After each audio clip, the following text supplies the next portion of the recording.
Minčių susidūrimas pristato Walteris Vaitas ir Martinas Smitas. Martinas Liuteris. Mirtina žaizda. Didysis prabudimas. Naujovės. Antrasis Vatikano suvažiavimas. Popiežius Pranciškus ir Laudato Si. COVID-19 pandemija. JAV rinkimai. Rusija prieš Ukrainą. Izraelio karas prieš Hamas. Trumpas prieš Haris. Kas naujo, profesoriau? Sveiki, prašom į kitą Kas naujo profesoriaus seriją. Sveikas, Martinai. Labą dieną, Valterį. Labą dieną. Kaip sekasi, gerai? Aš gerai. Ar tau patinka mūsų fonas, kurį mums sukūrė Henry? Gražus. Na, aš tik norėčiau tą minučių rodiklę šiek tiek priartinti prie vidurnakčio. Aš taip pat. 1 sekundė? Ar kiek sekundžių? 11:59:59. Matau, kad spalva pasikeitė nuo ankstesnės šiek tiek labiau. Ten, kur matėme šiek tiek raudonos spalvos, dabar yra tamsiai mėlyna. Taip, ir darosi tamsu. Tamsėja. Taip. Gerai. Taigi mes nebaigėme su jėzuitais ir jų gudrybėmis. Jų gudrybėmis. Tai puikus žodis. Ačiū, Martinai. Taigi, kaip jie pradėjo diegti šį dvasingumą į pagrindinį srautą? Kaip jie tai pritaikė praktiškai? Ar galime trumpai apibendrinti tai, ką matėme ankstesnėje paskaitoje?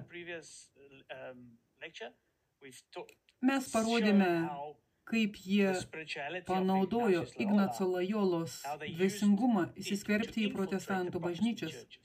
Taip. Manau, kad turime pasimelsti, Martinai. O žinoma, negalime to pradėti be maldos. Ne, tai labai svarbus dalykas.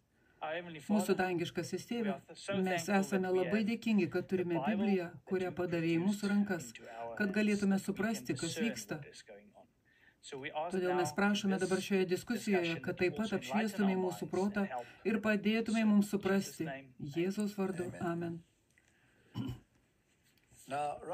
Robertas Šuleris buvo dar vienas 33 laipsnio masonas. Ir jis pastatė šį kristalinių rūmų statinį.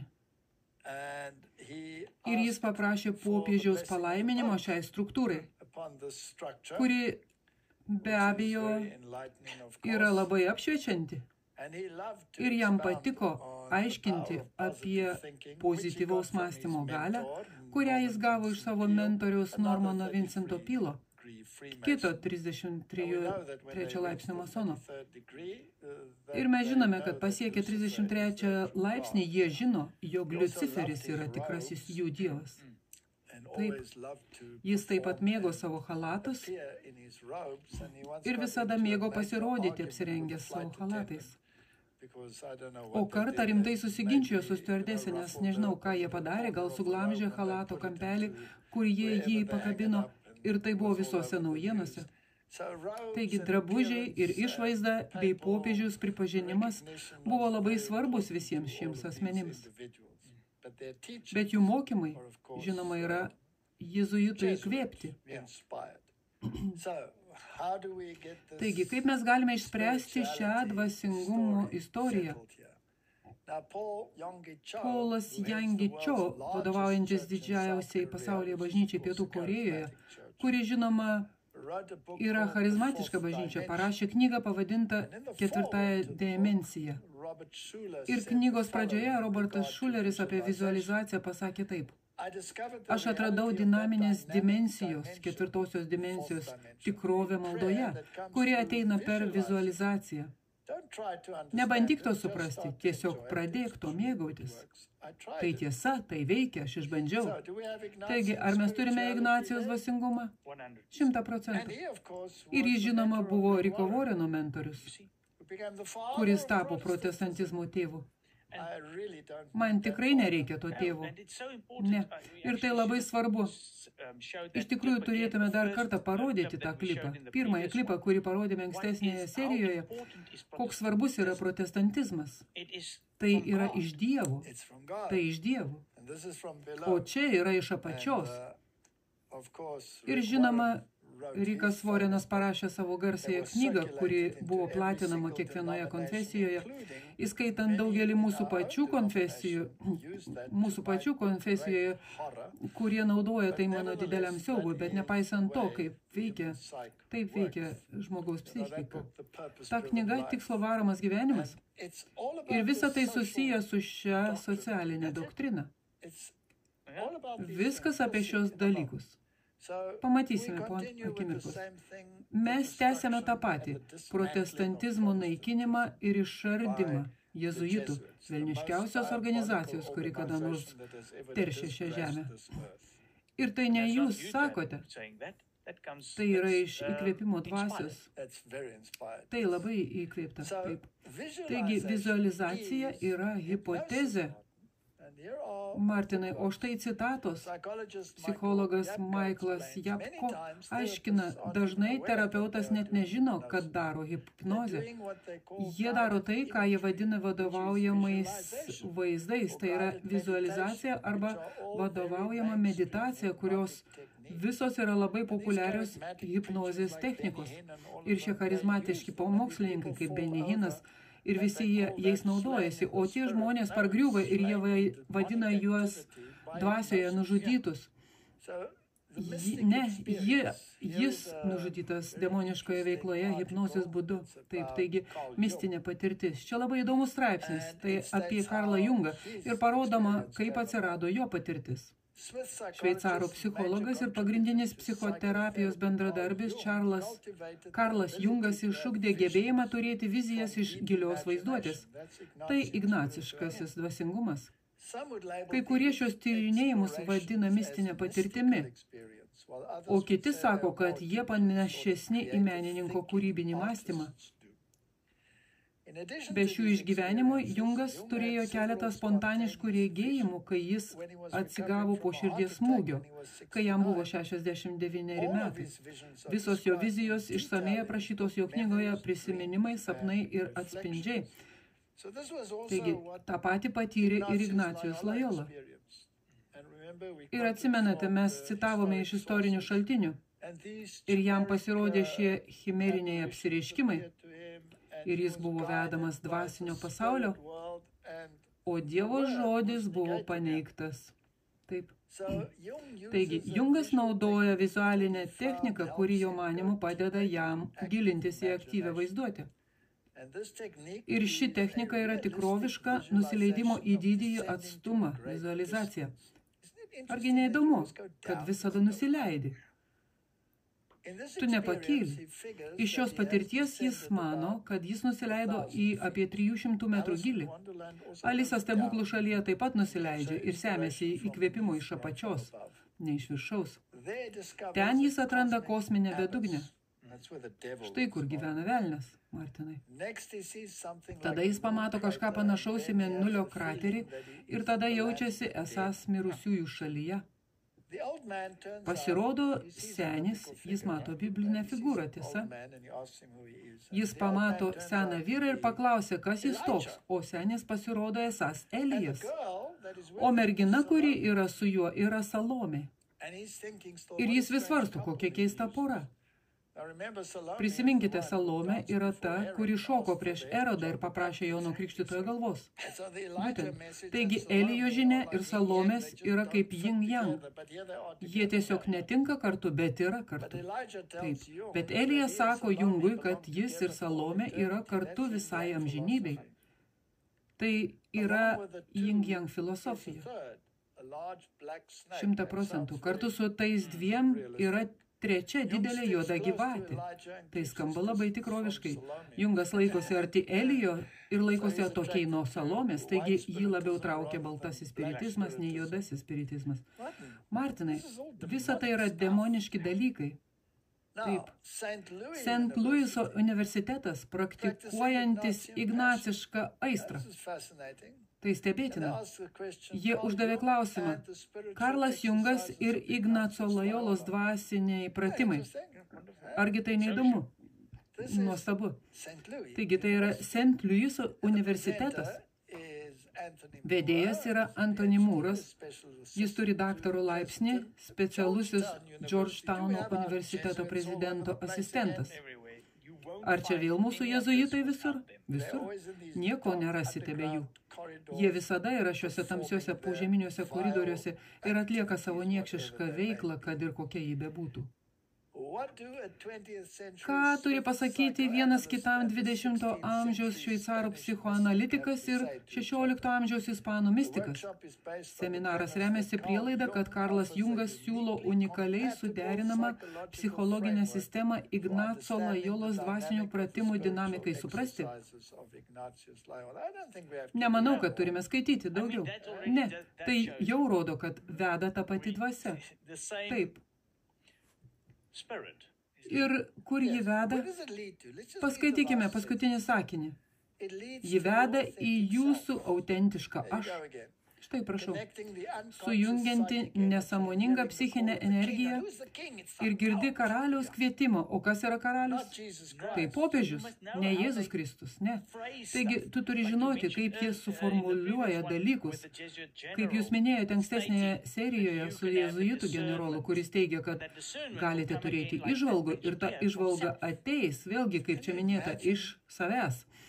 Ar gali įsivaizduoti, kad Elijas ir Salomė sujungti šioje sąjungoje amžinai, gėris ir blogis gyvena greta, vienas su kitu sujungti virkštele? Ar gali įsivaizduoti kažką panašaus? Taigi pakalbėkime apie likusią žiniasklaidos dalį. Oprah Winfrey svetainėje reklamuojamas stebuklų kursas. Stebuklų kursą, kaip žinote, parašė Helen Schucman ir ji buvo psichologė. Taigi čia yra Jung psichologija, kai įsiskverbia į mistinį pasaulį ir tada tu tampi alter Kristos, tu tampi Kristumi ir viską, ką jis gali padaryti, tu gali padaryti geriau. Viską, ką jis gali padaryti, padarai geriau negu jis, tai taip apgailėtina, tai neįtikėtina. Taigi, pasak Marian, stebuklų kursas yra savarankiška dvasinės psichoterapijos studijų programa, kurią sudaro 3 knygos. Tai ne religija, o psichologinis proto lavinimas, paremtas universaliomis dvasinėmis temomis. Tu tampi Kristumi, tu esi Dievas, tai yra žalčio mokymas.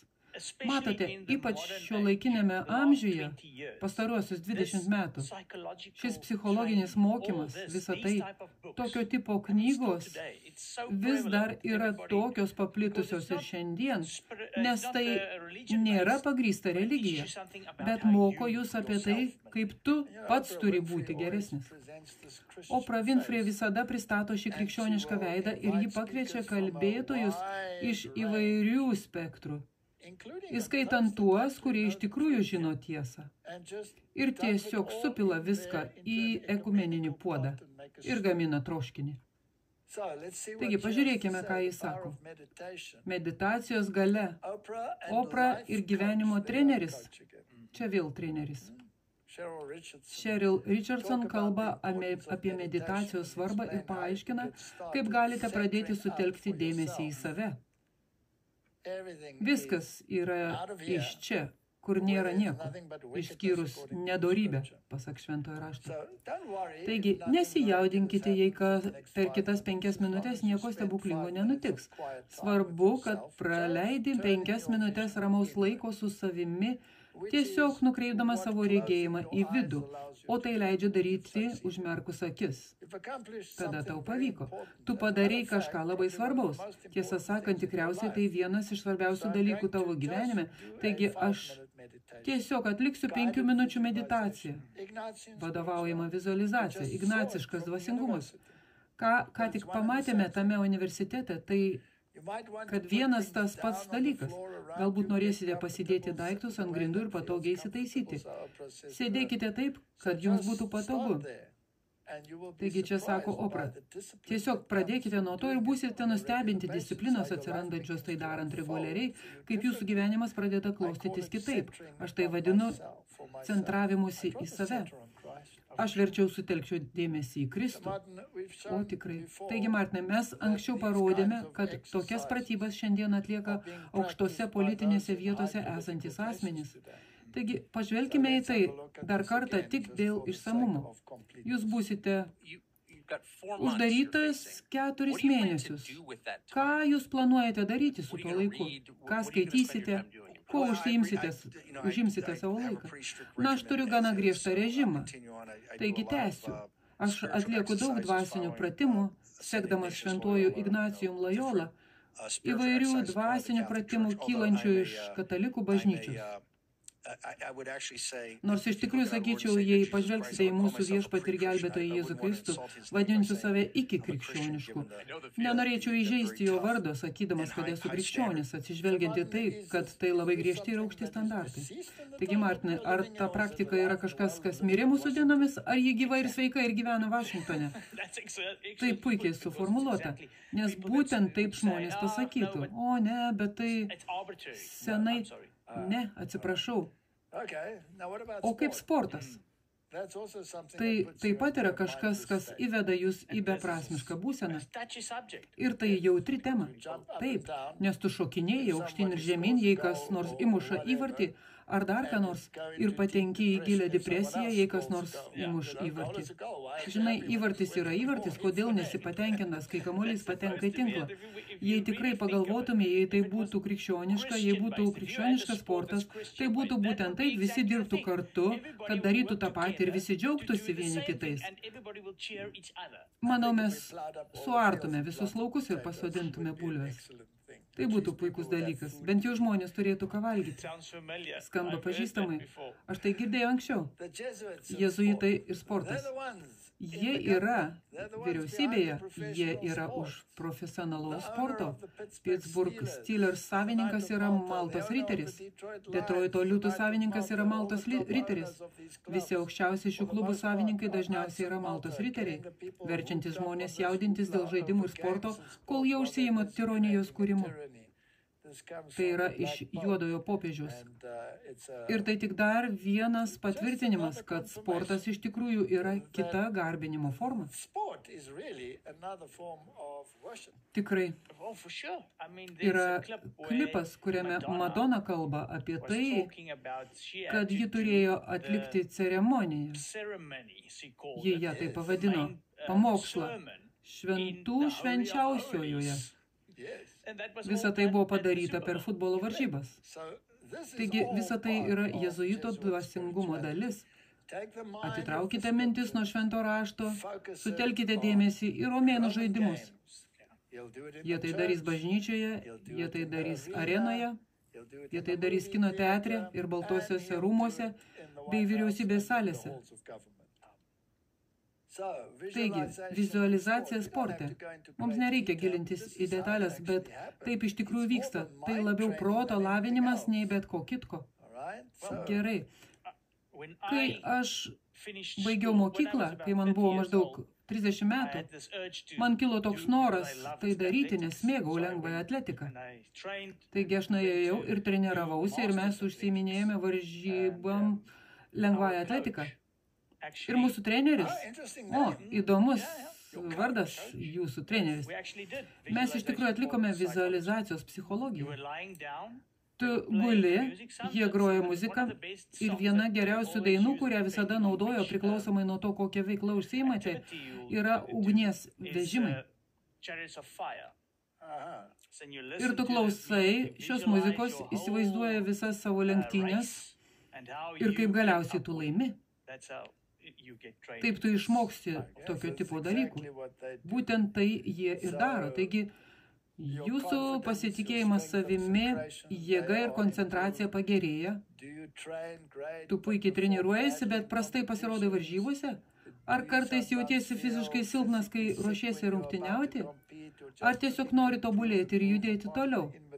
Taigi jie naudoja įsivaizdavimą mintise, kad atlieki aukščiausiame lygyje būtent tai, ką tik pasakei. Ir tai yra didžioji pasirinkimo dalis sportininkų, ypač olimpinių atletų. Tikrai. Taigi, efektyvi vizualizacija yra atsakymas į daugumą triatlonininkų problemų. Pagrindinė priežastis, kodėl kasdienė vizualizacija yra tokia efektyvi, yra ta, kad automatinis atsipalaidavimas, hipnotizuojantis įrašymas perkelia į lengvą ir automatišką atsipalaidavimo būseną. Taigi, tu klausaisi tos muzikos ir kiekvieną dieną jis tampa vis galingesnis. Įrašas buvo sukurtas taip, kad kiekvieną dieną taptų stipresnis ir efektyvesnis. Jis veikia net jums miegant. Net jei eini miegoti klausydamasis įrašo, vis tiek gausi pasąmoningą naudą. Jūsų pasąmonė yra atviriausia įtaigai, kai miegate ar atsipalaiduojate. Taigi, geriausios treniruotės vyksta, kai miegi? Taip, nes tai yra sąmonės dalykas. Gerai, taigi pažvelkime kai kurios susijusius žmonės. Čia yra tinklalapis Plaukimo psichologija. Ir Craigas Townsendas, jis yra direktorius ir turi klinikinės hipnozės diplomą. Taigi tai hipnozė. Ir Martinai, hipnozė, kai kažkas užvaldo tavo protą. Ir tai nėra Dievas, tai yra demonas. Taip. Šios metodus jie naudoja plaukikams, sportininkams, treniruoja visus šios žmonės. Čia yra kitas treneris. Ir jis naudoja vizualizaciją, kuri padėjo milijonams, ir jis turi straipsnį. Klinikinis psichologas dirba su olimpiniais sportininkais, Kanados komanda ir taip toliau. Ir jie naudoja tuos pačius metodus. Jie sudeda filosofiją ir psichologiją. Tai paskutinė vieta, kur manytumei, kad tai vyksta.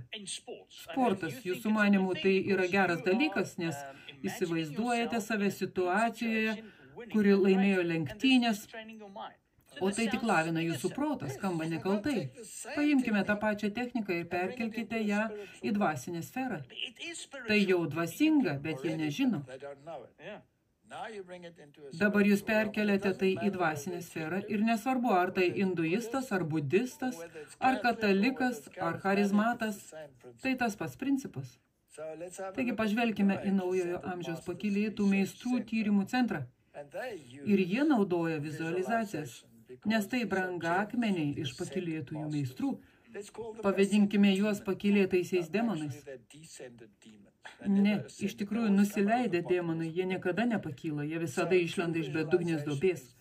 Taigi tikroji vizualizacija yra Dievo atributas ir regėjimo galia veikianti žmogaus protą. Na, bet tai kitas Dievas. Kai žmogus mintyse sąmoningai įsivaizduoja troškimą, kurį nori, kad išsipildytų, jis naudojasi viena iš galingiausių priemonių, kad įtrauktų jį į regimą apčiuopiamą patirtį. Jie tai daro ir ekonomikoje, taip. Jie liepia įsivaizduoti, kad gauni daug pinigų, sėkmingas, taip, ir tada tu juos gauni. Tai labai, labai pavojingas dalykas.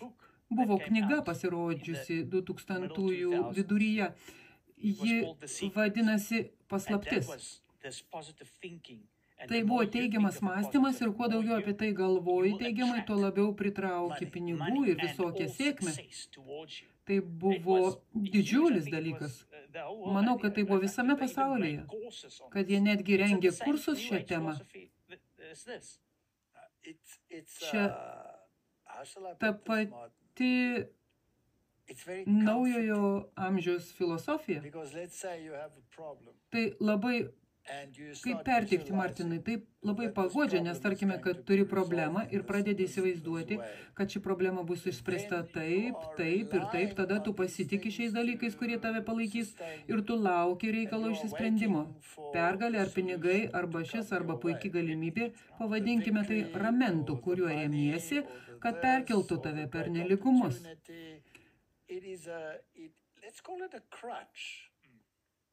Kaip ramentas. Remiesi, kad pereitum. Mano Dievas pasirūpins visais tavo poreikis. Taigi, ar mums reikia tai daryti? Ne. Ir jei mes tai darėme, ir manau, kad visi tai darė, visi turi tokias sėkmės vizualizavimo akimirkas, kai jūs patyrėte tik nesėkmių liūną. Ir tai puikus būdas pabėgti. Ir dar vienas būdas taip pabėgti yra griebtis romano arba filmo. Išjungti proto jungiklį ir tiesiog leidi mirgančią šviesą. Beje, tai yra hipnozė.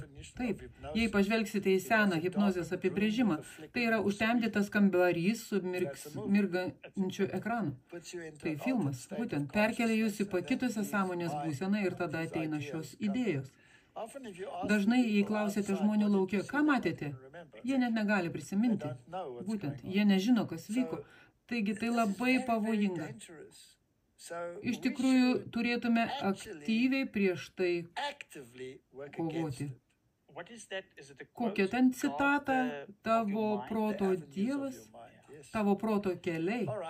Gerai, taigi tikroji vizualizacija yra Dievo atributas. Ir tikrai, okultizmas visada apėmė 3 tikrovės keitimo ir kūrimo būdus – mąstymą, kalbėjimą ir vizualizavimą. Tai Dave'as Huntas, okultinė invazija. Taigi tai yra, kas vyksta pasaulyje ir yra įkvėpta jezuitiško mąstymo. Ir tai beprotiška, nes tai yra tie patys pratimai, kurie naudojami sporte. Dabar matome naujajame amžiuje ir taip pat naudojama krikščioniškose konfesijose.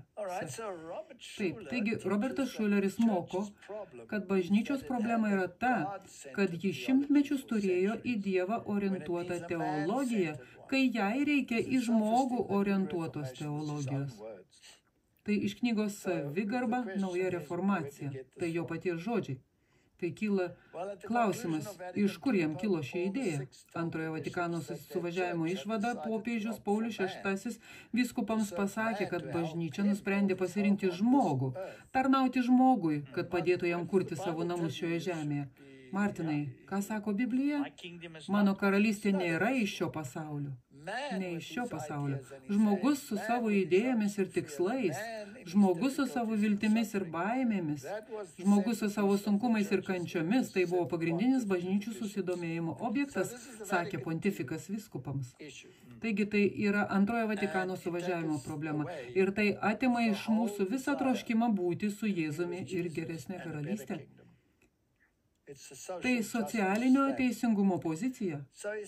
Šuleris sako, tu nežinai, kokią galią turi savyje. Tu paverti pasaulį bet kuo, ką pasirenki. Taip, tu gali paversti savo pasaulį tokiu, kokiu nori, kad jis būtų. Dar kartą pakartosiu, kad tai yra įtakos, kurios daro įtaką Donaldo Trumpo mąstymui, teisingai. Ir tu gali tai pamatyti, ir jie ateina per 33 laipsnio masonus, kaip jau minėjome, Normanas Vincentas Pealas. Šuleris sako, protestantams laikas eiti pas ganytoją, kalbėdamas apie popiežių. Ir pasakyti, ką turime daryti, kad sugrįžtume namo. Kitaip tariant, ką daryti, kad užbaigtume protestantizmą. Ar tai ne jėzuitų tikslas? 100%. Kai Šuleris planavo statyti krištolinę katedrą, jis specialiai išvyko į Romą prašyti popiežiaus palaiminimo statybos planams. Taigi, tai yra citata, kurią skaičiau anksčiau. Martinai, prispauskime tai po keliu. Tikra meditacija visada yra pagrįsta Dievo žodžiu. Taip. Ir yra klaidinga meditacija, tai ga-ga sėdėjimas. Ir vieno žodžio kartojimas valandą. Arba klausytis mantrų muzikos. Ga-ga-ga-ga, kol smegenis atmiršta. 119 psalmė, 148 eilutė. Kiekvieną nakties sargybą mano akis sveikina, kai apsvarstau tavo žodį. Tu tai darai skaitydamas, klausdamas, ką tai reiškia viešpati. Tai yra meditavimas. O ne, duok man čia patirties, leisk man užuosti, leisk man paragauti, leisk man paliesti, man išgirsti, ką tu sakai. Aš nenoriu skaityti, tiesiog pasakyk mane ausį. Dabar paliečiate tai, kas darosi rimta, tai su pojūčiais. Gulėdamas guolyje tave menu, per visą naktį mąstau. Mąstau apie viešpaties darbus, taip atsimenu kiek ankstesnius tavo stebuklus. Tai aktyvus principas, tai nėra ga būsena. Ne, jei guli lovoje ir pabundi naktį, gali galvoti, ką skaitai Biblijoje ir tada apmastai. Taigi, ką šis žodis medituoti sijak reiškia? Tai primityvus kelias, kas yra pokalbis su savimi, garsiai šnekėti arba trumpalaikis ištarimas, bendravimas, skundas, pareiškimas, meditacija, susimąstymas, malda, kalbėjimas, pokalbis. Kalbėti su Dievu per jo žodį, taip, apmastyti, o ne psichiškai miręs. Ir visur, kur dvasia veda, tiesiog seku. Ne, Biblija sako, išbandykite dvasias. Jei nori dabar, nes žinau, kad tai taip yra daroma, jei perskaitysite Biblijos eilutę, pavyzdžiui, Naujajame testamente, kur buvo Jėzus ir jo mokiniai, tuomet turite įsivaizduoti save tokioje situacijoje. Turi klausytis, kas vyksta ir ką Jėzus nori tau pasakyti ir ką jie nori pasakyti. Tu turi uostyti. Tai yra ignaciškasis dvasingumas. Bet taip pat pokrikščioniška apranga. 2 Timotėjui 3, nuo 1 iki 5 eilutės. Žinau, kad paskutinėmis dienomis užeis sunkus laikai, kai žmonės bus savymylos, godus pinigų, pasipūtę, išdidus, pikžodžiautojai, neklusnūs gimdytojams, nedėkingi, nedorėliai.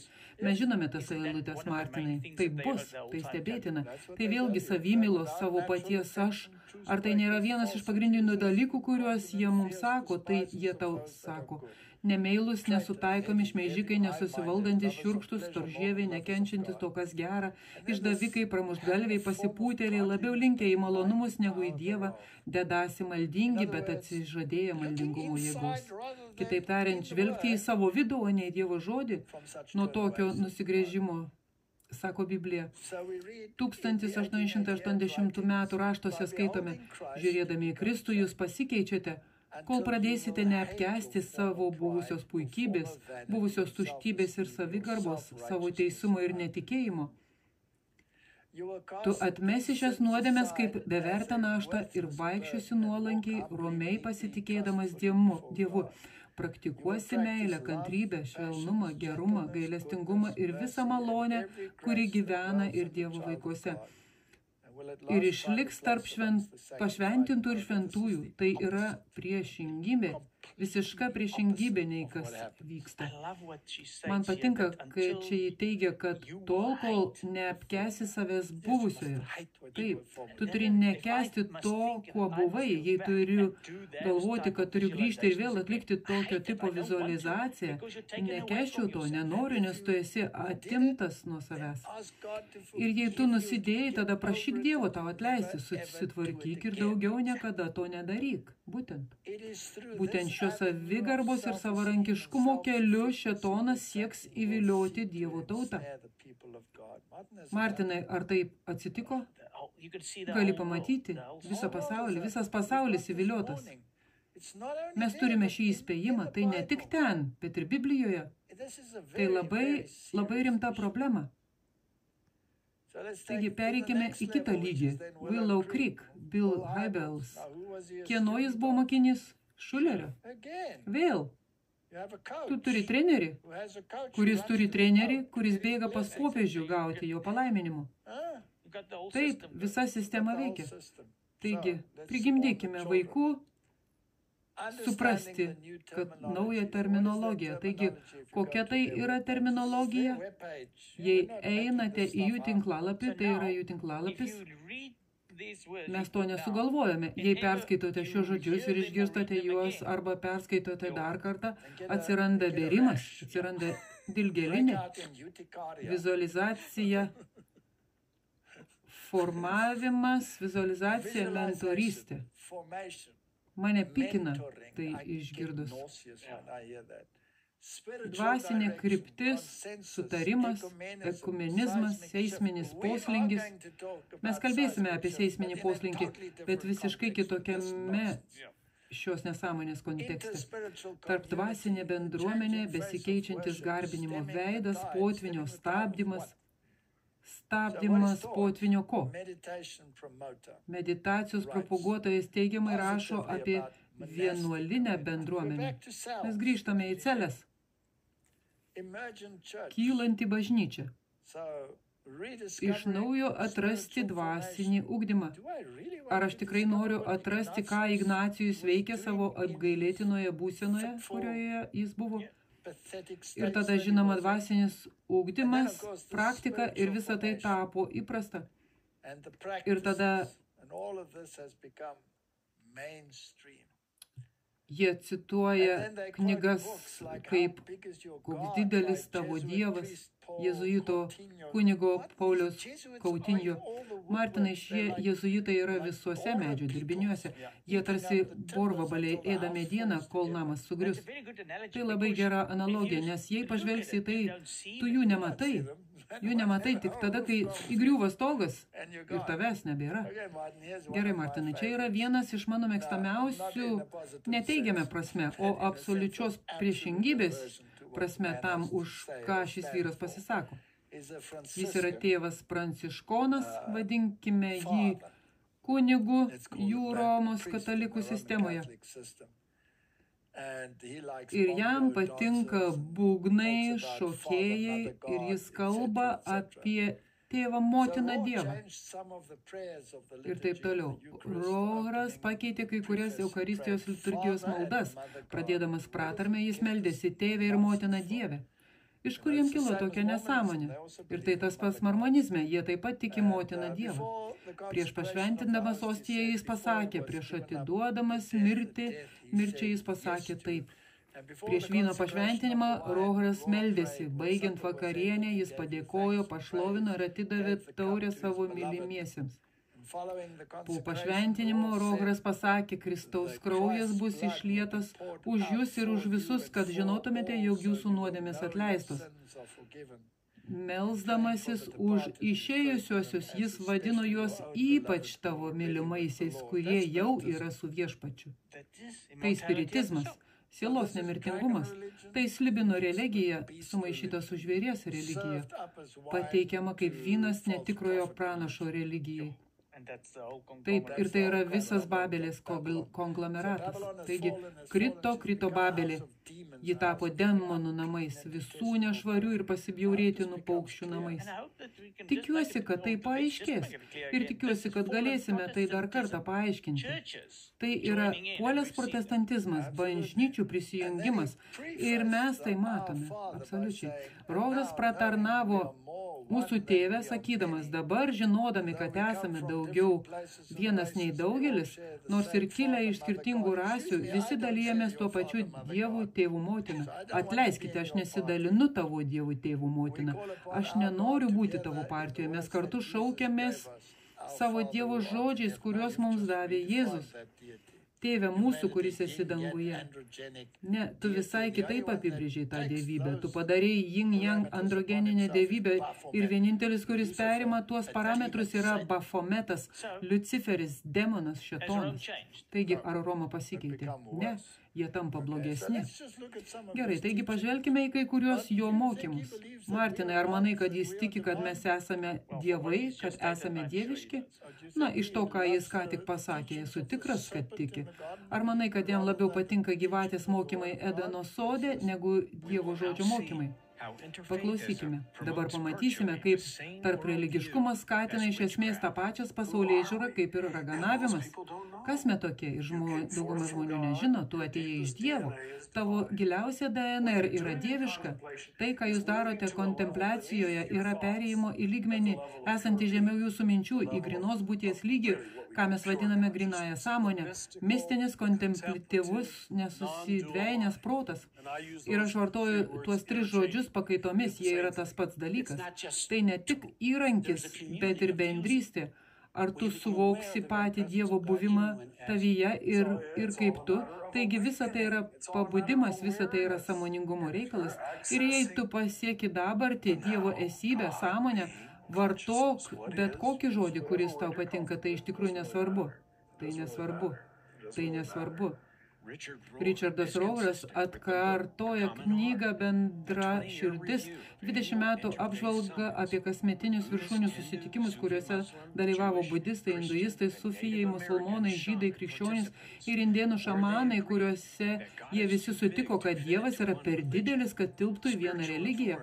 Dvasinė įtaka remiasi vidinė patirtimi, o žmogaus siela yra dieviška. Kad šventieji raštai gerbiami tik tada, kai jie veda į didesnį autoritetą, savęs pažinimą. Šios sampratos apie Dievą ir žmonių prigimtį yra tolygios raganavimui, šamanizmo formai. Taigi tai yra žalties mokymas, mokantis, kad tu esi dieviškas. Mokymas, kad esi nemirtingas. Aš maniau, kad Biblija sako, kad vienas Dievas yra nemirtingas. Gyvatė melavo tą patį melą Edene ir jis nepakeitė savo dėmių. Ne, jis negali jų pakeisti. Kaip ir jo statytiniai negali pasikeisti. Taigi paskaitykime šias citatas iš jų pačių lūpų. Paimkime iš knygos Tikslo skatinamas gyvenimas. O, tokia nuostabi knyga, tvirtina žmonės. Dievas neklausia apie tavo religinę kilmę, doktriną ar pažiūras. Biblija sako, žiūrėk mokslo. Taip, ir veltui jie moko žmonių įsakymų. Vienintelis dalykas, kuris bus svarbus, ar priėmei tai, ką Jėzus dėl tavęs padarė, ar išmokai jį mylėti ir jo pasitikė. Tai skamba labai gražiai, tau nereikia jam paklusti. Ne, o atlikdamas pratimus gali surasti visai kitą Jėzų. Ir tu jo pasitikė. Taip. Taigi paskutinis dalykas, kurio daugeliui tikinčiųjų šiandien reikia, yra lankyti kitas Biblijos studijas. Martinai, tai taip bjauru. Aš tik noriu susitvardyti. Ar tokį žmogų galima vadinti protestantizmo tėvu? Tai kitokio tipo tėvas. Manau, kad Jėzus juos įvardijo, kalbėdamas su fariziejais. Jis pasakė, jūs esate iš savo tėvo velnio. Nes jei atitraukite žmonės nuo šventojo rašto, jūs esate nuo velnio. Tiesą sakant, kai tai darote, grįžtate į viduramžius ir darote tai, ką darė katalikų bažnyčia. Jie jau žino daug daugiau nei įgyvendina praktiškai. Martinai, jie nieko nežino. Pasauliniu požiūriu aš buvau labai išsilavinęs žmogus. Kvailys pagal šventąjį raštą. Kvailys, nes kvailys sako savo širdyje, Dievo nėra. Ir aš taip sakiau. Todėl geriausia, ką aš galėjau įvaldyti, buvo kvailystė. Rick Warren Tikslo bažnyčioje pasakė, kad dvasinio ugdymo judėjimas turėjo gyvybiškai svarbę žinią bažnyčiai ir suteikė Kristaus kūnui pažadinimo skambutį. Taip, pažadinimo skambutį kaip mirti amžinai. Taip. Martinai, perkelkime tai į šiuolaikinį pasaulį. Šiandien mes visi esame kompiuterių mėgėjai, tiesa, ir telefono mėgėjai. O ką jei galėtume suteikti jums dvasingumo programėlę?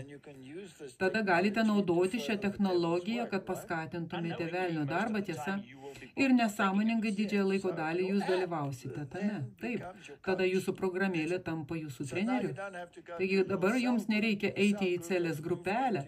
Celės grupelė persikelia jūsų poilsio kambarį, į miegamąjį ir jūsų kasdienę situaciją. Net kai sėdite valgyti, sėdite prilipę prie tos kvailos mažos dėžutės. Ir pažiūrėkime, ką jie sako. Papasakokite, kokia didelė yra programėlė Halo. Visa tai yra šlovė Dievui, jis tai padarė. Jei man pasakytumėte, kad 1000 žmonių naudosis šio dalyku, būčiau labai nustebęs. Iš pradžių sukūrėme ją tik man. Bet 10 000 žmonių, 1 milijonas žmonių. Manau, dabar mes turime 22 milijonus naudotojų. Meldžiamasi 600 milijonų maldų. Niekada nebuvo religinėje programėlėje, meditacinėje programėlėje, sveikatingumo, treniruočių programėlė, kuri kada nors patektų į 10 geriausių programėlių prieš tai. Ir praėjusią gavėnę mes buvome numeris 1 ir tai buvo beprotiška, tai buvo pirmas kartas istorija. Kodėl jūs ją sukūrėte savo? Ką tai reiškia? Taip, aš buvau augau religingas, bet atsisakiau tikėjimo vidurinėje mokykloje didžią laiko dalį. Buvau laikė save agnostikui ar ateisto. Kai baigiau mokslus, labai įsitraukiau į meditaciją ir buvo keletas pasaulietinių meditacijos programų, kurias pradėjau naudoti ir pradėjau pradėjau jas naudoti kiekvieną dieną ir man jos patiko. Tai buvo 10 minučių, tai buvo beveik kaip technologija be technologijos. Paspaudi play, užsimerki, įsikiši ausinės ir tada tave tiesiog veda į meditaciją. Ir tai buvo pirmas kartas, kai sėdėjau tylėdamas, prasidėjo keistas dalykas. Kiekvieną kartą, kai medituodavau arba sėdėdavau tyloje, mano mintis traukdavo prie kažko dvasinio, kaip Jėzus atvaizdo, kryžiaus atvaizdo, žodžių šventoji dvasia, o tai mano manimu buvo labai keista, nes aš laikiau save agnostiku. Aš pradėjau ieškoti žmonių, kurie rimčiau žiūrėjo savo tikėjimą, kunigus, pastorius, žmonės, kuriuos pažinojau, ir maniau, kad turiu tikrai įdomų klausimą. Ar vis dėlto yra kažkokia sankirta tarp meditacijos, to sėdėjimo tyloje ir tikėjimo? Ir jie visi juokėsi iš manęs, mes tai darome 2000 metų, tu tikriausiai girdėjai apie tai, tai vadinama malda. Ir aš pasakiau, ne, aš žinau, kas yra malda. Malda yra kaip padėka už dalykus, atleisti už dalykus, padėk su dalykais arba maldos, kurios mintinai išmokau vaikystėje. Ir tai yra puikus būdai pasikalbėti su Dievu, puikus būdai pasidalinti savo švietimi. Bet ar jūs kada nors bandėte klausytis? Ir aš paklausiu, ką tai reiškia? Ką reiškia klausytis Dievo? Ir aš pradėjau mokytis apie visą šį kontempliatyvios ir meditacinės maldos pasaulį bažnyčioje, kaip dieviškas skaitimas, Ignacijos dvasingumas, įsivaizduoti maldą, sėdėjimą tyloje, monotoniškai kartoti ir visus dalykus, apie kuriuos tiesą sakant anksčiau nebuvau girdėjęs. Ir aš atsisėdau dieviškam skaitimai, medituoti šventai raštai. Tu išsirinki žodį, kuris tau išpuola, taigi aš ieškojau Google, kaip tai daryti, nežiūrėdamas atsiverčiau Bibliją ir varčiau apie 10 minučių savo kambaryje. Atsiverčiau Luko 11 skyrių, kur mokiniai kaip tik prašo Jėzus išmokinti juos melstis, o jis jiems duoda Tėve mūsų. Tėve mūsų, kuris esi danguje, tebūnie šventas tavo vardas, o žodis šventas, tai buvo tas žodis, kurį aš meditavau. Ir tai tik 10 minučių, komfortiškai mano namuose, bet aš taip verkiau. Tai buvo toks gražus, gilus ramybės jausmo derinys, gilesnis už bet ką patyriau kada nors anksčiau. Tai viską apibendrinama ir ten. Tai parodo, kaip jūs sakėte, kaip visa tai pateko į programėlę. Ar neliūdna, kad turi pasakyti šiems žmonėms, kad čia tave vedė kita dvasia? Ir atsimenate, jie sakė lectio divina, tai dieviškas skaitimas. Tu neskaitai, ką Dievas sako, tu paimi vieną žodį, tarkim, šventas, kaip jis tai padarė. Jis perskaitė ir jam tas žodis išsiskyrė ir tada jis turėjo visus šios regėjimus ir dalykus. Ir jį vedė kokia dvasia. Na, jis sakė, gera kalbėti su Dievu. Tu klausi dalykų, darai tą, darai aną, kitą, bet kaip tu esi vedamas? Na, atidarai Bibliją, vadinasi, ją naudojasi. Ir tu naudoji ją lectio divina, dieviškasis skaitimas. Bet tu paimi šį vieną žodį, kuris išryškėja, medituoji su juo ir ten nueini visai kitą pusę. Visiškai skirtinga nuo to, kas yra Dievo žodė. Kaip jie Biblijoje vadina Jėzų? Ar jie nevadina jo žodis? Tavo žodis žibintas mano žingsniams ir šviesa mano takui. Taigi, jei noriu žinoti, noriu apmastyti, ką pasakė Dievas, ar aš neturiu perskaityti visko, ką jis pasakė. Visą žodį, visą Bibliją. O Ignacas Lojola pasakė, ne, tu neskaityk. Tu įsivaizduok veiksmo vietą. Taip. Tada, apie kurią jis rašo savo dvasinėse pratybose, yra Kananų vestuvės. Taigi tu įsivaizduoji šią vestuvių sceną ir įsivaizduoji, kaip jis ten paverčia vandenį vynu. Tu įsivaizduoji Mariją, įsivaizduoji svečius, o tada tampi svečių dalimi. Taip, būtent taip. Ir tada tu turi naudoti visus savo pojūčius, tiesa, tu turi naudoti uoslę, turi naudoti klausos pojūčius, tu turi naudoti lytėjimo jausmą, turi naudoti visus juos. Ir tada tu kažką medituoji, o Marija sako, daryk, ką jis pasakys. Taigi Marija iš tikrųjų duoda nurodymus. Ir tu glaudiesi prie Marijos.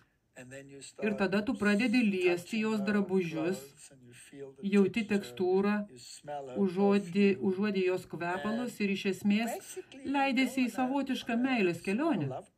Ir tai gali nukrypti labai blogai. Visą tai darė Ignacas. Taip. Ir tada tu turi įtraukti visus savo pojūčius į šį dalyką. Ir tu esi patyrimo dalis.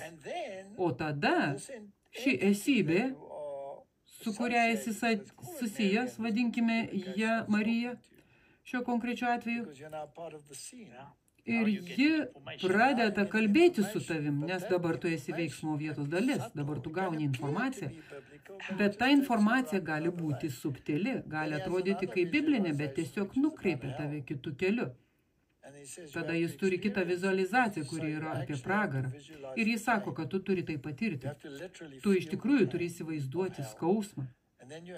Tu tiesioginė prasme turi jausti pragaro skausmą, tada turi naudoti uoslę ir įsivaizduoti, kaip užuodi supuvusius dalykus. Pats baisiausias kvapas, kokį tik gali įsivaizduoti, pykinantis. Turi pereiti į tokią būseną. Ir tada tu turi įsivaizduoti ne tik skausmą, bet ir girdėti riksmus tų, kurie ten kenčia. Ir tu turi išgirsti save rėkiantį iš skausmų. Ir tai toliau, ir tai toliau. Tai tikrai bjauru, kaip šios vizualizacijos veikia. Bet jei paimsi tam tikrus jo aspektus, sukrikščioninsi, įdėsi juos į bažnyčią ir, kaip matėme, tada įdėsi į programėlę, tada visi leisis šiuo Babelės vyno keliu. Jie visi girdės savo istoriją.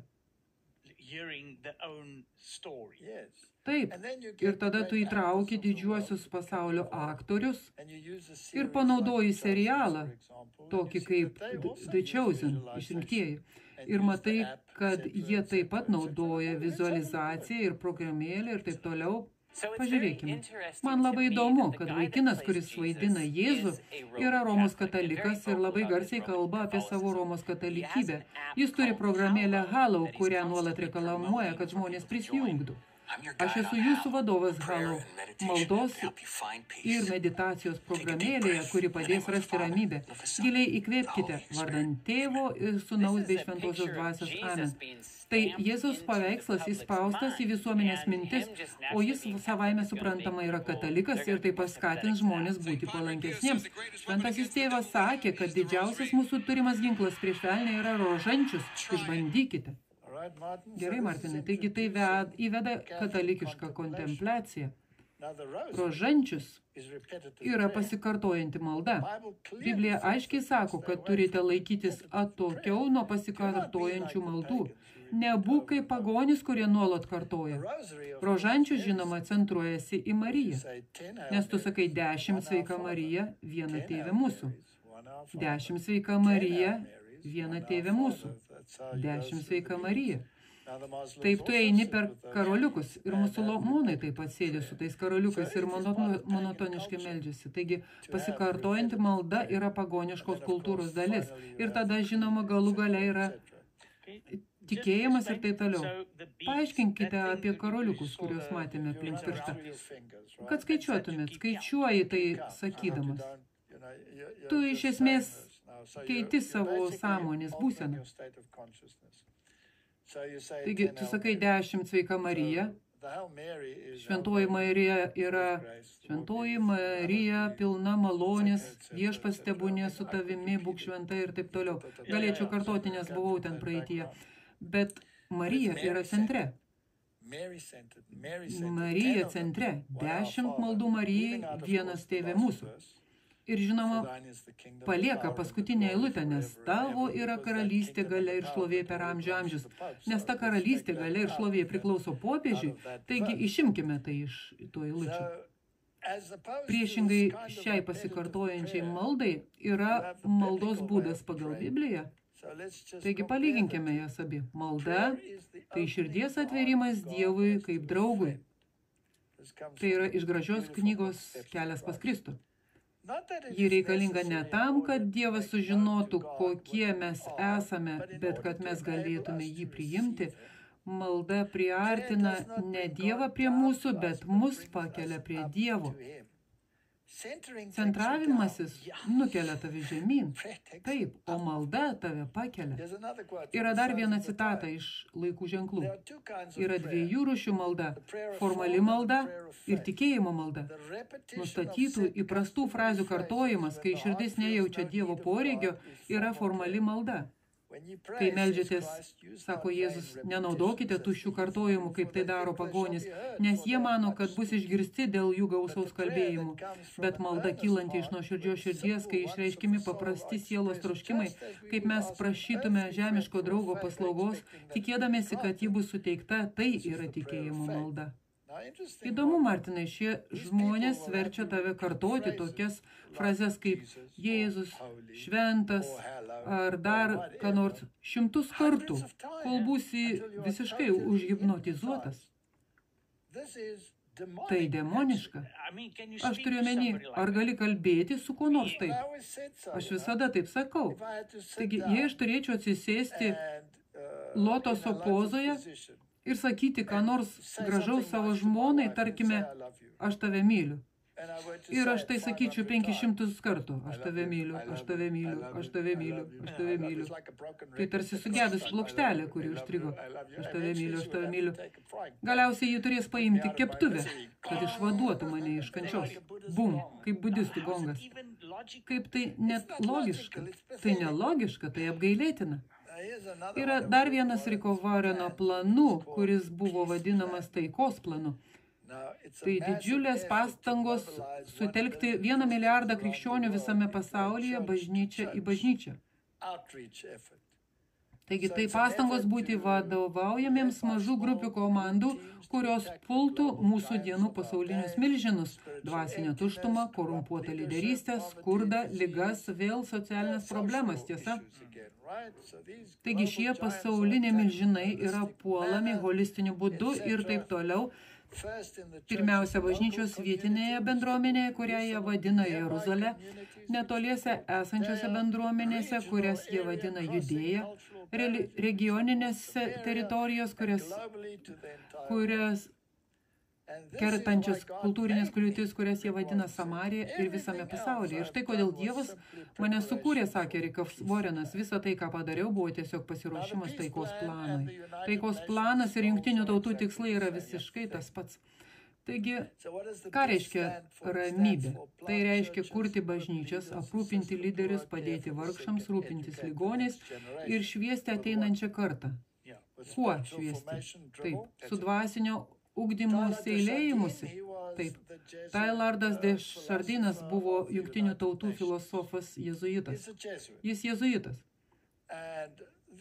Ir katalikų bažnyčia kartais turėjo atsiriboti nuo to, ką jis sakė, nes tai buvo taip per daug, kad didžioji dalis krikščioniškojo pasaulio sakytų, oho, bet jis jau miręs. Ir jie priima viską dabar, ką jis pasakė. Jie niekada nieko neatmetė, kaip jūs sakėte. Jie tiesiog nutolsta nuo to, kaip mes skaitėme, popiežius taip pat sakė, kad iš pradžių jis baisėjosi charizmatiškų judėjimų, o paskiau galiausiai priėmė. Jis pasakė, priimkime, taip.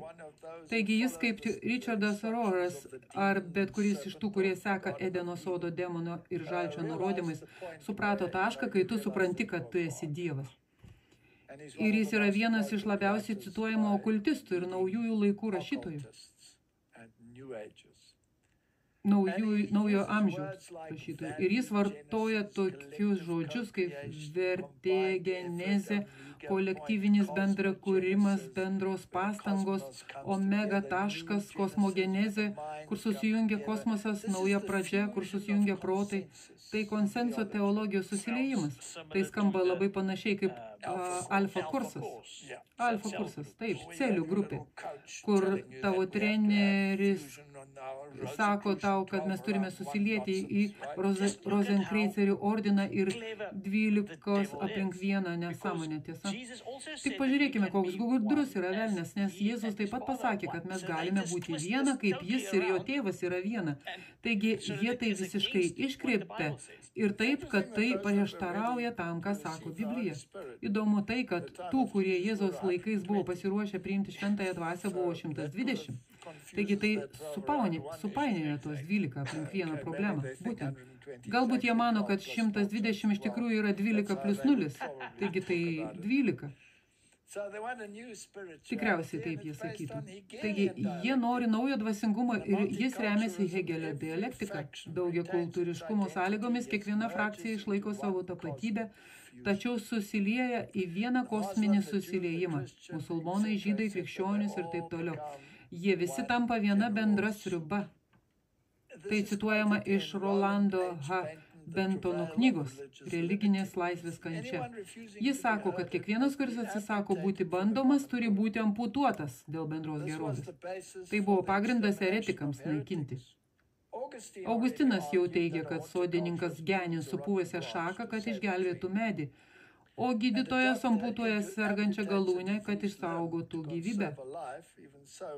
Ir taip klystantis gali būti priversti paklusti. Štai ką jie darė viduramžiais. Netrukus, Martinai, kai jie įvykdys šį susiliejimą, tuos, kurie tiki Dievo žodžiu, o ne šią niekšybę, teks amputuoti. Fundamentalistai. Taip, siekiant išgelbėti pasaulį bendram labui. Taip, kad būtų aišku, fundamentalistas yra tas, kuris tiki viskuo, kas parašyta Dievo žodyje. Teisingai. Taigi knygoje Smegenų plovimas, rusų vadovėlio apie psichopolitikos sintezę autorius sako, žmogus jau yra kolonijinė celių sankaupa, čia vėl tas žodis, ir laikyti jį individu būtų klaida. Liga gali būti laikoma neištikimybė likusiems organizmams ir vieno organizmo daliai. Taigi, iš esmės, galime jo atsikratyti. Taip, nesunkiai matome, kad maištas yra mirtis, o bet kurios organizmo dalies sukilimas baigėsi mirtimi. Matome, kad su maištu negali būti jokių kompromisų. Ši filosofija taip įsišaknijusi jėzuitų mąstyme, kad jie negali sulaukti, kol jų giljotina vėl pradės veikti. Dar vienas iš mano mėgstamų filosofijos priešininkų yra Matthew Foxas. Ir jis rašo apie kosminio Kristaus atėjimą ir čia yra moteriškas Kristus. Jis yra androgeniškas. Ir ši knyga yra apie šventą atsaką. Šventą ką? Šventą viską. Šventą kūrybą, žvaigždės, galaktikos, banginiai, dirvožėmis, vanduo. Tai panteizmas, Martinai. Taip. Taigi, kokia būtybė išdrįstų paneigti, kad jis yra nemirtingas deimantas? Tai spiritizmas.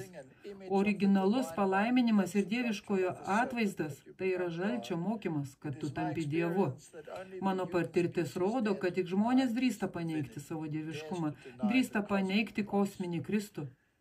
Taigi šis kosminis, androgeninis gėris blogis, Salomės ir Elijo mišinys yra tai, ką jie garbina. Jie garbina demoną. Ir ar jie laukia jo ateimo? Netikrojo, ne, šito. O taip, jie jo laukia, jie nekantrauja, kol jis pasirodys. Kokią nuostabią akimirką jie mano turės. Taigi tai gali reikšti, kad galite išgirsti visus nuostabius žodžius apie tai, kad mes laukiame Kristaus ateimo. Taip, bet tai ne tas, kuris yra Biblijoje.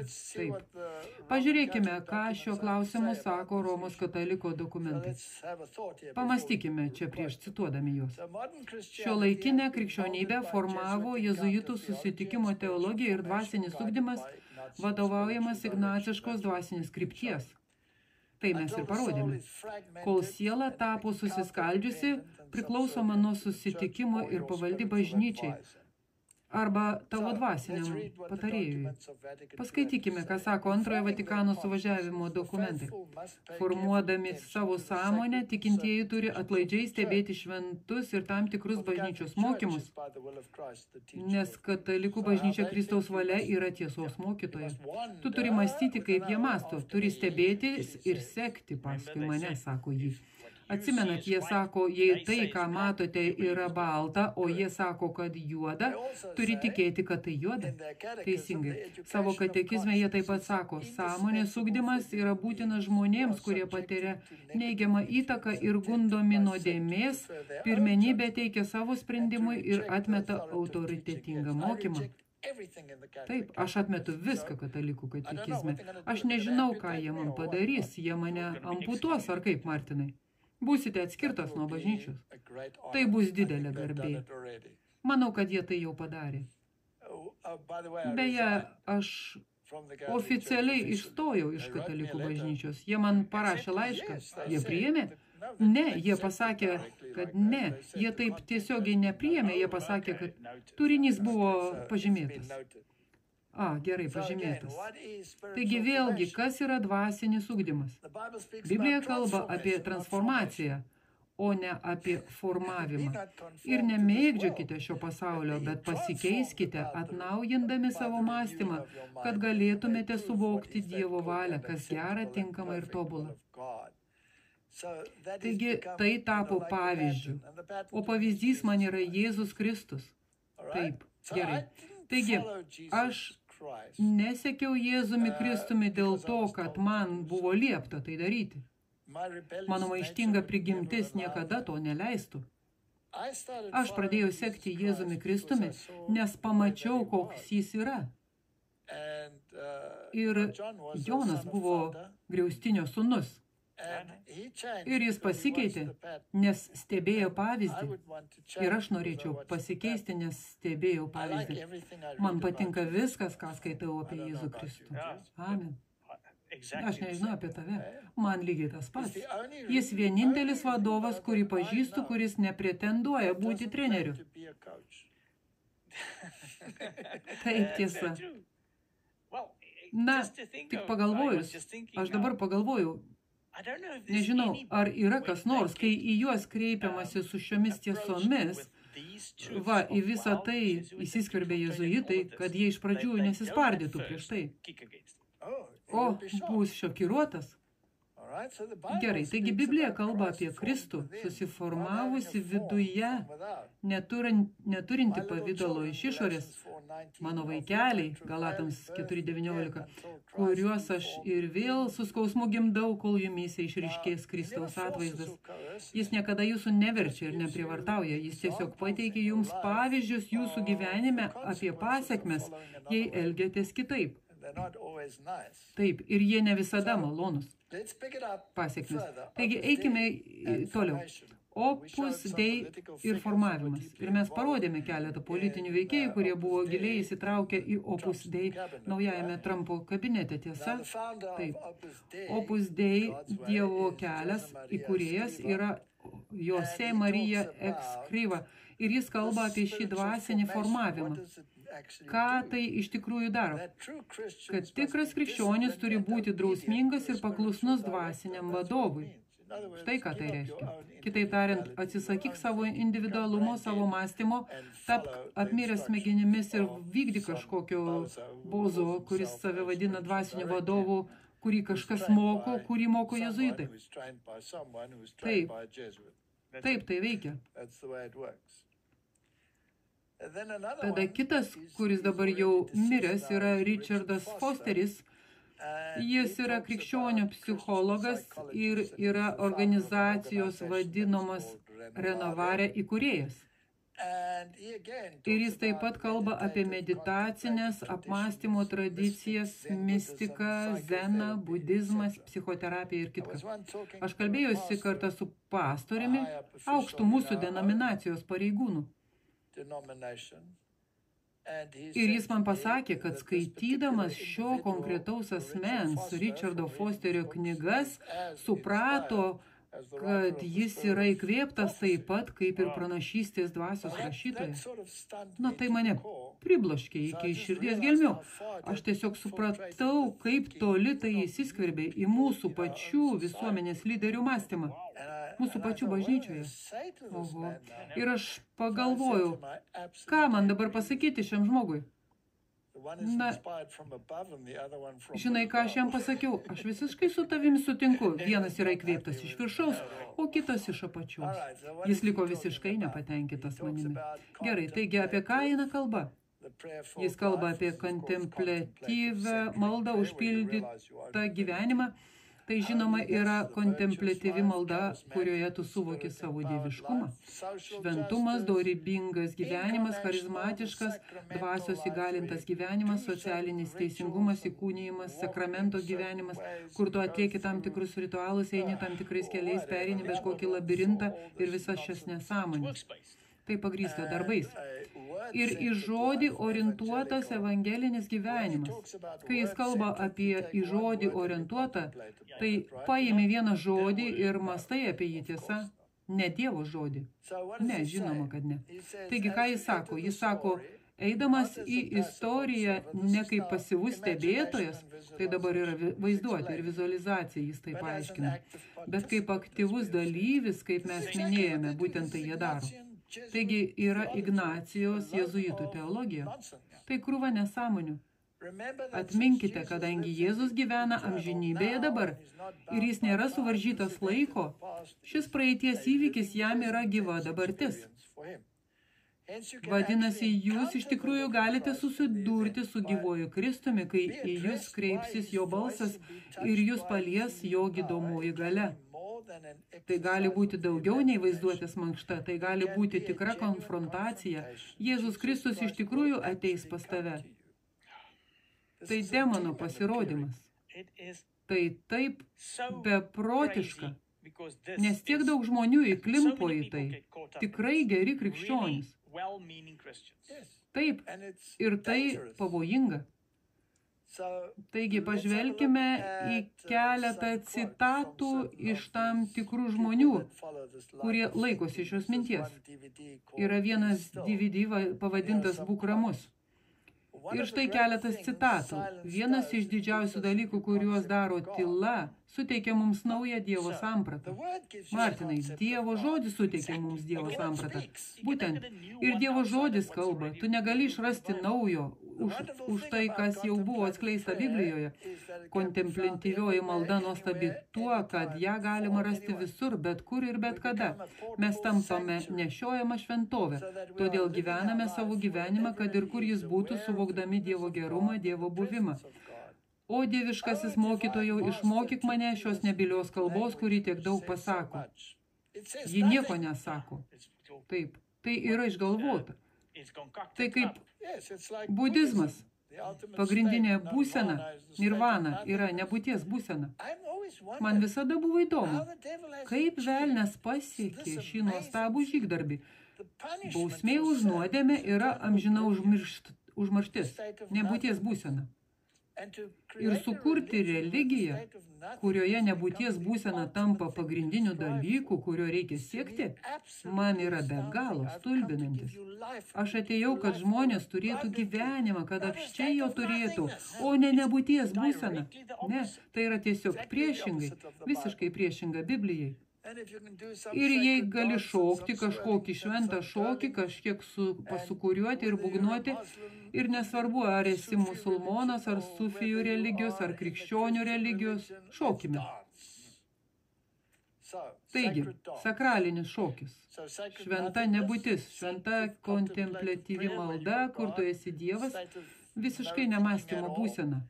Sakralinis šokis propaguoja šventą šokį kaip maldą, kaip dvasinio augimo susijungiančio su dieviškumu ir proto, kūno bei dvasios integravimo priemonė.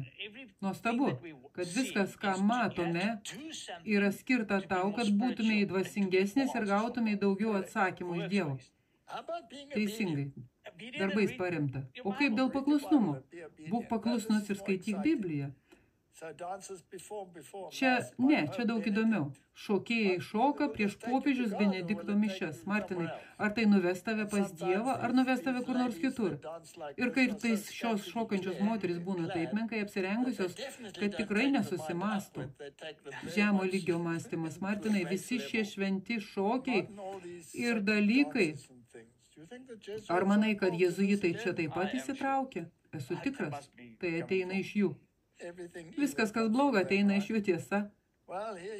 Na, čia yra jėzuitų katalikų kunigas, tėvas Sadžių Džordžas iš Indijos, kuris atlieka hinduistų šokį, vadina Bharatan ir teigia, kad tai suteikia impulsą Dievo žodžiui apčiuopiamą formą. Taigi, Martinai, kai tu jį pažiūri, Dievo žodis tau bus visiškai aiškus. Bet kai aš matau šiuos dalykus, aš matau filmus. Aš žiūrėdavau kovinius filmus su Jean-Claude Van Damme. Ir dauguma šių kovos menų filmų taip pat turi šios šokius ir judesius. Turiu omeny net jogoje. Ir visa tai yra dvasingumo dalis. Tai stebėtina, jei galvojate apie šios dalykus, dabar galite pamatyti, kur jie yra įsiskverbę. Martinai, protestantų bažnyčios. Jie tikrai turėtų būti apsaugoti nuo tokio pobūdžio dalykų, tiesa? Ar manai, kad jie prarijo kabliuką valą ir grimzlę, stebėdamėsi nusekė paskui žvėrį? Deja, Biblija taip sako, Tai ne tam, kad juos partrenktume, o tik, kad parodytume, kad jie krito, nes gėrė Babelės vyną, jie pavirto į žvėries atvaizdą, jie priėmė formaciją. Taip, bet tai darinys ne iš viršaus, o iš apačios. Ne transformacija. Ne, formacija. Taigi, jei mes ateiname ir prašome metodistų centro dvasinio ugdymo, tai jau savaime yra klaidinga nuomonė. Kaip gali eiti į metodistų dvasinio ugdymo centrą? Formavimo susibūrimai yra vienos dienos arba savaitgalio rekolekcija skirta patenkinti tų, kurie siekia gilesnio ėjimo dvasinėje kelionė interesus ir poreikius. Visi atvykėliai kviečiami dalyvauti, tai buvo 2008-2009 metais, mes matėme, kad jie daro tą patį šiandien, tai tas pats. Mes parodėme. Taigi, jie pradeda nuo maldos labirinto. Martinai, ar kada nors skaitei, ką nors apie maldos labirintą Biblijoje? Ne, aš iš tikrųjų turėjau paieškoti ir pažiūrėti, kas tai yra, nes aš nežinojau. Turi vaikščioti tame labirinte, raizginyje ir tai tave apšvies dvasiškai. Taigi, tai budistų naujojo amžiaus praktika. Stebėtina. Taip, tai stebėtina. Bet jei eini į restoranas ar vietas, tikiuosi, kad žmonės pabus ir dabar pamatys šios dalykus kitomis akimis, nes yra vietų, kur yra rami aplinka ir ten yra labirintas, į kurį galite eiti. Taip, ir štai iš kur tai ateina. Taigi, Martinai, tai tariamai dvasinė patirtis, po kurios seka dalymosi, garbinimo ir bendrystės laikas, o paskui vienuolinis dvasingumas. Mano, aš tuoj gausiu širdies smūgį. Kaip tai gali būti metodistų bažnyčioje? Martinas Liuteris mokė žmonės išeiti iš vienuolijos sistemos. Tai buvo nuo velnio. Verčia žmonės laikytis celibato. O Paulius sako, kad šis antikristas, kuris sėdi Dievo bažnyčioje, prisijimdamas esąs Dievu, mokys žmonės. Kitaip tariant, jis kalba bažnyčiai, kad nesituoktų. Tai vienas iš katalikų bažnyčios bruožų ir vienas iš bruožų, kuriuos Paulius smerkia kaip vieną iš vyraujančių antikristo dalykų. O čia jie atneša atgal vienuolystę, kurios atsikratė protestantizmas. Kaip tu manai, ar Vesli... Ką tu manai? Ar Veslis buvo metodistų pradininkas? Taip. Ką manote, jis pasakytų? Na, jis miega, Martina, bet jei nemiegotų, jis tikriausiai šoktų tenai. Taigi, vienuolystė ir dvasingumas visada buvo dvi tos pačios monetos pusės. Atleiskite. Buvo dvi priešingų monetų pusės. Per pastaruosius kelis dešimtmečius susikūrė daug vienuolinių bendruomenių, nes žmonės pavargo nuo formalios religijos ir ieško glaudesnės bendrystės su Dievu. Martinai, vienuolystės atgimimą rasite celių grupėse. Tai celė. Ir tai ji įsiskverbė į protestantų bažnyčias. Ką dar jie veikia? Jie skatina aktyvią vaizduotę. Grinai ignaciškas dvasingumas. Ar mes grįžtame į šį foną? Tikrai. Pažiūrėk į visas tas pakeltas rankas. Ten Švento Petro aikštėje labai patenkinti, nusekė paskui žvėrį. Taigi, kelionė per aktyvią vaizduotę. Martinai, tai tiesiog neįtikėtina. Ar kada nors pagalvojai, kad norėtumai rašyti dienoraštį, bet visada pradedi nuo tuščio popieriaus lapo, mėgsti rašyti ir norėtumai sukurti naują techniką, kad praplėstumai savo kelionės praktiką? Šis vienos dienos seminaras supažindins dalyvius su dienoraščio rašymo būdais, naudojant vadovaujamus vaizdinius, įsitraukimą į Biblijos istorijas, dialogą su žmonėmis, vietomis. Tai ignaciška nuo pat pradžios iki pabaigos. Ir tai taip pavojinga. Ir įdomu, kad jie atneša gerovę ir sveikatą. Velnias taip pat turi dešinę Evangelijos ranką, sveikatos žinią. Taip, naujojo amžiaus judėjimas turi sveikatos žinią. Ir žinote ką? Daugelis dalykų sutampa su tuo, ką iš tikrųjų reikėtų daryti. Pavyzdžiui, dieta be mėsos. Bet iš tikrųjų tai sukelia negarbę, nes sukuria aplinką, kurioje daugelis žmonių, kurie vis dar turi smegenis ir vis dar jas naudoja, sakys, na, aš nenoriu su tuo nieko bendra. Būtent. Jie tiesiog nori jo atsikratyti. Taigi, ar tai tik metodistai? Pažvelkime į presbiterionų tinklalapį. Dvasinis ugdymas yra šventosios dvasios veikla, kuri formuoja mūsų gyvenimą į Jėzaus Kristaus panašumą. Ne, į tavo mentoriaus panašumą, taip, kuris galiausiai per savo išsilavinimo grandinę yra panašus į popiežių. Taigi šis panašumas yra gilus artumas su Dievu ir nuoširdi užuojauta visai kūrinijai. Dvasia veikia ne tik individų gyvenimuose, bet ir bažnyčioje, formuojant ją į kūną. Jūs turite šią kolektyvinę patirtį. Su šiuo dvasios darbu bendradarbiaujame per tam tikras praktikas. Privalai kažką daryti, darbais paremta religija, kas daro mus atviresnius ir jautresnius dvasios prisilietimui. Kodėl tau nepaskaičius Biblijos? Tai kaip ši kelionė yra maldos kelionė ir yra 7 nauji būdai melstis. Taip, mums nereikia naujų būdų melstis. Jėzus davė mums būdą. Tiesiog melskis viešpačiui kaip draugui. Man nereikia ritualinės maldos. Jei skaitote knygą, kuri vadinama Naujas būdas melstis, naudokite ją ugniai uždegti. Gerai, taigi jie veda į socialinę teisingumo, užuojautos, įžvalgumo, garbinimo, svetingumo, dvasinės draugystės klausimus ir tada kontemplityvios tylos.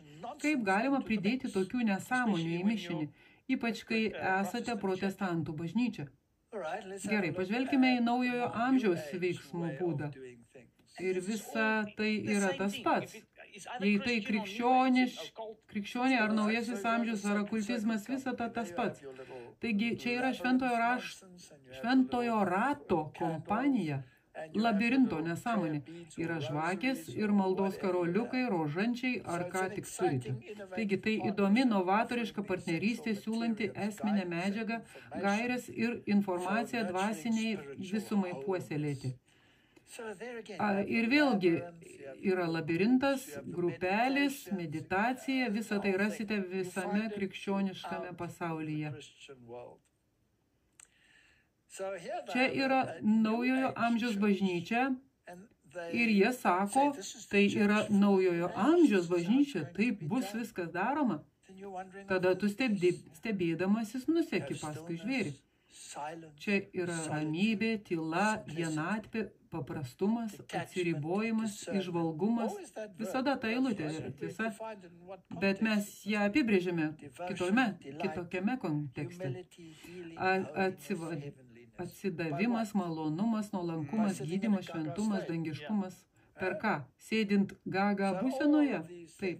Taigi visi šie dalykai, aš sakau taip kvietimui, o tu, Martinai, ar dabar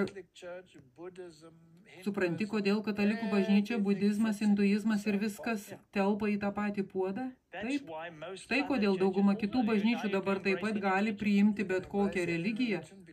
Gali priimti, nes patirtis yra norma ir nieko daugiau. Taigi, popiežius multitikėjimų Singapūre vizito metu sako, kad visos religijos yra kelias į Dievą. Jėzus sako, aš esu vienintelis kelias, yra tik vienas kelias. Tik norėdami įsitikinti, kad Roma nepasikeitė, tai dabar 24 metų rugsėjus. Gerai, taigi, Martinai, ar budizmas priima Jėzų Kristų? Ne, tik kaip mokytoją. Bet jie netiki jokių dieviškumu, išskyrus panteistinį dieviškumą. Naujasis amžius, jis pakylėtas mokytojas. Taip, kuris pagal jų paveikslus atrodo kaip Jėzus, bet jo ten nėra. Jei pažiūrėtumėte, kaip atrodo šie demonų apraiškos, kurie vadinasi pakylėtaisiais mokytojais ar kitais kristais. Taigi, ką sako popiežius? Visi keliai veda pas Dievą. Na tai iš karto yra krikščionybės neigimas. Eilėje, kuri dar kartą gali sužadinti reakciją tradiciniuose katalikų kvartaluose, jis baigė savo 3 dienų vizitą Singapūre ir pasakė, visos religijos yra kelias pas Dievą. Jis kaip skirtingos kalbos, kad pasiektų Dievą. Bet Dievas yra Dievas visiems, sakė popiežius, kuris savo parengtą tekstą atidėjo ir daugiausiai kalbėjo tiesiogiai. Kadangi Dievas yra Dievas visiems, tai mes visi esame Dievo vaikai. Taip, mes esame Dievo vaikai pagal sukūrimą, bet mes turime būti Dievo vaikai savo pasirinkimu. Taip, tai labai tiesa. Pasirink šią dieną, kam tarnausi. Tu gali sekti Baalu, arba gali sekti Kristumi. Tai tavo pasirinkimas. Čia yra 2025 metų rugsėjo mėnesio straipsnis. 24 rugsėjo mėnesio straipsnis iš Jėzuito žurnalo. Dar kartą pamatysime, kaip popiežius kažką pasakė, o dabar jie turi greitai šiek tiek paaiškinti, nes tai iš tikrųjų prieštarauja tam, ką katalikų bažnyčia turėtų pasakyti apie tai. Ir protestantų bažnyčia. Taigi, pažiūrėkime, ką sako jėzuitai. Tai Amerikos jėzuitų apžvalga. Ar popiežius Pranciškus pasakė, kad visos religijos yra lygios? Štai ko moko katalikų bažnyčia. Kaip dažnai nutinka, ištrauka iš vienos pastabos patenka į socialinę žiniasklaidą ir daugelis ją skaito neigiamai, tarsi popiežius sakytų, kad visos religijos yra vienodai teisingos, o tai atrodytų absurdiška, nes visos religijos tam tikrų atžvilgių prieštarauja viena kitai. Bent jau jie taip pripažįsta. Bet popiežiaus mintis buvo ta, kad visos religijos yra bendravimo su Dievu būdai, o ne tai, kad jos visos yra vienodos. Nežinau, tai nelabai paaiškina. Man atrodo, kad kaip dviveidė jėzuitų kalba, puikiai dviguba kalba, taigi kaip indoktrinuoti milijonų protą. Ir jėzuitų teatras, žinoma, yra puikus būdas tai padaryti. Čia yra Little Light studijos, kalba apie kai kurių serialų išrinktieji aktorių prisipažinimus, tiesiog, kad parodytume, kaip šis dvasingumas iš tikrųjų yra spiritizmas. Būtent, kur tu kalbėsi su mirusiuoju. Ir dauguma šių sezonų serijų nėra pagal Bibliją. Taip, jos kyla iš vaizduotės. Būtent, tikriausiai tai buvo gauta atliekant pratimus, siekiant gauti papildomos informacijos. Teisingai, pažiūrėkime. Jis iš tikrųjų nuėjo ir ieškojo, kur buvo palaidotas Lonnie Frisbee. Ir tai buvo baisu, ką jis padarė. Prieš pradėdamas dirbti nuėjau į Kristaus katedrą. Sėdėjau prie jo kapo ir meldžiausi su juo, rožančiumi. Aš atsisėdau ir meldžiausi su juo. Dešinėje esanti tuščia erdvė, taigi aš galėjau atsisėsti, vienu metu net gulėjau, nes tiesiog pagalvojau, kad būtų kažkaip įdomu pabandyti kaip nors susijungti. Tai tikriausiai per daug informacijos nei jums reikia, arba nei galbūt norėsite paskelbti, bet tai yra tiesa. Taigi aš baigiau melstis su juo ir pasakiau, Lonnie, aš noriu pagerbti tave šiuo filmu ir tikrai noriu pareikšti teisingumą bei paliudyti Dievo malonės dovanas ir galias, kurias tu rodėjai būdamas šioje žemėje. Taigi, jei tai gera mintis, kad aš kursiu šį filmą, tegu kas nors duoda man ženklą. Duok man ženklą. Dieve, duok man ženklą. Ir tą minutę, kai žodžiai paliko mano burną, už manęs atsivėrė duris į katedrą ir šis milžiniškas akordas suskambo ir tęsėsi maždaug 5 sekundės. Iš vargonų. Oho. Anksčiau aš nebuvau to girdėjęs. Ir tai yra tie patys vargonai, kurie ten buvo, kai tada buvo krištolinė katedra. Tai tie patys vargonai, jie buvo išsiųsti ir atnaujinti. Taigi, aš tai išgirdau ir pasakiau, gerai, ačiū už tai. Aš dėviu mantiją ir kryžių su maža karūna. Riterio kryžių. Prieš 5 metus Jeruzalės šventyklos suverenios karinės ordino įsakymu buvau iššventytas į riterius. Iš esmės, į templerių riterius. Štai kas tai yra. Martinai pirmiausiai jis kalbėjo su mirusiu žmogum ir meldėsi su juo. Na, o jei kalbi su mirusiu žmogumi, ar iš tikro nesimeldi jam? Taip, ir sakai jam, kad nori pagerbti jį šiuo dalyku. Ir ar Biblija tai draudžia? Labai, labai aiškiai. Biblija tai draudžia, tiesa, tai nekromantija. Jei neklystu, tai nekromantija. Už tai buvo skiriama mirties bausmė. Taigi, kitaip tariant, tu esi tokioje būsenoje, kai iš tikrųjų kontempliatyviai kalbi su demonu, jei gauni atsakymą. Taigi, kai iš krištolinės katedros, nežinau, apie kurią krištolinę katedrą jis kalba, bet jei tai buvo Roberto Šulerio, tai būtų labai prasminga. Ten suskambo didžiulis vargonų gaudesys. Tai buvo jam patvirtinimas. Taigi, Martinai, jei pasikliauji tokiais ženklais, esi labai pavojingoje vietoje, nes šėtonas tau duos ženklą. Tai labai svarbu. Nes mes turime būti atsargus. Dievas gali panaudoti tam tikrus dalykus, kad parodytų tau kryptį, jei nori. Bet to beveik niekada nebūna. Nemanau, kad tai būtų toks fizinis ženklas. Tai būtų kažkas, kas vyksta per žmonės, kurie ką nors pasako. Tai nebus tiesioginis ženklas kaip šis. Taigi, man reikia ženklo, ar turėčiau draugauti su šia mergina, nors esu vedęs. Taigi, jei dabar kažkas nuostabaus atsitiktų priešais mane, pavyzdžiui, nukristų rožė, tada žinau, kad turiu palikti savo žmoną. Arba turi būti žaibas, tada tu važiuoji ieškoti audros ir gauni žaibą. Gerai, tai mano ženklas, štai, ačiū už patvirtinimą. Tai labai pavojingas dalykas. Bet yra labai aiški eilutė, kurioje sakoma, ne. Tu čia labai pavojingoje vietoje, tiesa. Būtent, Martinai, tai stebėtini dalykai. Ir kaip matome, šis asmuo yra pašvestas į riterius ir jis atlieka Jėzaus vaidmenį. Jis atlieka Jėzaus vaidmenį. Kiek žmonių paveikė šis serialas? Taip, viskas ir vyksta taip. Žinai, aš pažiūrėjau keletą pirmųjų serijų, kol priėjau prie tos vietos, kai Jėzus klausia Mato patarimo ir repetuoja savo pamokslą prieš Matą, o Matas aiškina, kaip reikia daryti. Ir aš pasakiau, žinai ką, aš nebegaliu daugiau žiūrėti šios šventvagystės. Atidėjau ir nuo to laiko niekada jo nebežiūrėjau ir neketinu. Jis pripažino, kad yra templerių riteris. Ar jie taip pat nėra jezuitai? Žinoma, juos valdo jezuitų ordinas, tai tas pat. Taigi, čia krikščioniškas serialas. Taip, bet jį valdo jezuitai. Taip.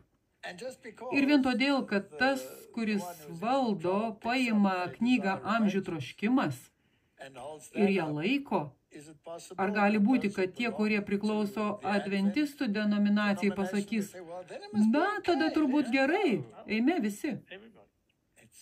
Tai labai apgaulinga. Štai dar vienas klipas. Aš kuriu laidą apie Jėzų, kurioje 95% turinio nėra iš Biblijos. Didžioji dalis šios laidos turinio nėra tiesiogiai iš Šventojo rašto. Žinau, tai skamba siaubingai, bet tai tiesa. Jei žinote pirmojo sezono serijas, beveik ne viena iš jų nėra iš Šventojo rašto.